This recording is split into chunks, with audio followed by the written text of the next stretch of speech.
Hey, you know what's kind of neat, just in modern times? Just the fact that, I don't know, like in the past with civil unrest or, like a tyrant government overreaching with its powers, a country segregating its citizens, there was no Facebook, there was no Twitter, Instagram, TikTok, there was no internet back then.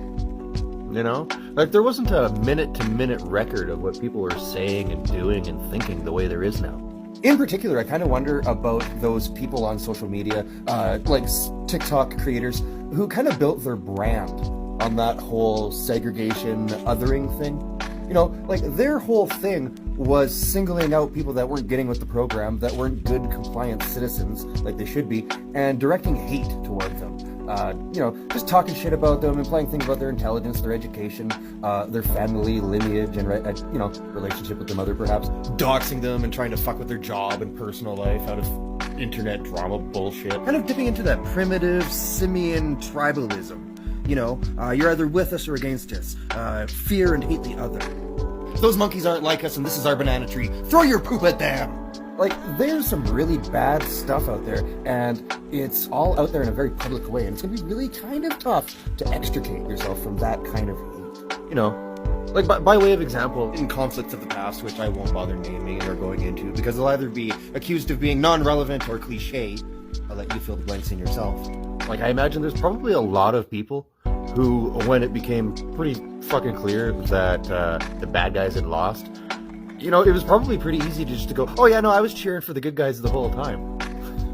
And pretend that you'd always been on the good side and you'd never cheered for the villains. You're morally upstanding just like everybody else. I don't think that's going to be an option anymore. Like this thought occurred to me within the last year and a half to 2 years, just because of some of the really ugly shit that I would hear people say, like the whole plague rat thing. Like, look into the history of that word. It's not pleasant. And when you realize the origin of it, where it comes from, it gives you a bit of insight into the people using it. Just people saying that I hope you get sick, I hope your family loses everything, I hope you're homeless and on the street, I hope they kick your door down and jam a needle in your neck, I hope they round all of you people up and keep them on an island somewhere away from the rest of us good people. I hope you lose your job, I hope you lose your kids, I hope you lose everything you have, I hope they freeze your bank account, I hope you go to jail, and you deserve it.